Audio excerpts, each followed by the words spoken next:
మహిమకరంగా రెండవ రోజు మొదటి సెక్షన్ చక్కగా పూర్తయింది. భోజనాల అనంతరం 2 గంటల తర్వాత మళ్ళీ రెండవ సెక్షన్ ప్రారంభించబడుతుంది. చాలా బ్రహ్మాండంగా నిన్నటి దినమున ఈరోజు భోజనాలు చాలా బాగున్నాయి, వాక్యం చాలా బాగున్నాయి. అందరికీ మహిమ కలగాలి. మన అందరి జీవితాల ద్వారా యేసు ప్రభు ఇచ్చిన పవిత్రమైన జీవితాన్ని మంచిగా గడిపి పరిశుద్ధాత్మ వారి సహాయం మనం పెట్టుకొని అన్నింటికీ మనం మహిమకరంగా జీవించాలి.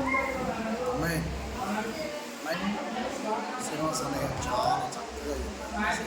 నిన్న ప్రసాద్ అన్నయ్య కూడా చాలా బాగుంది. చాలా సంతోషం.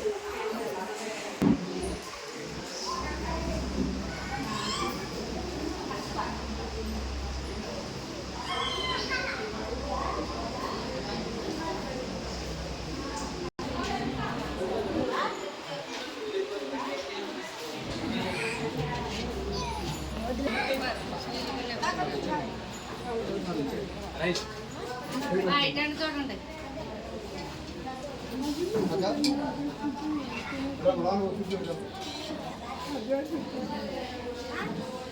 कुछ बोला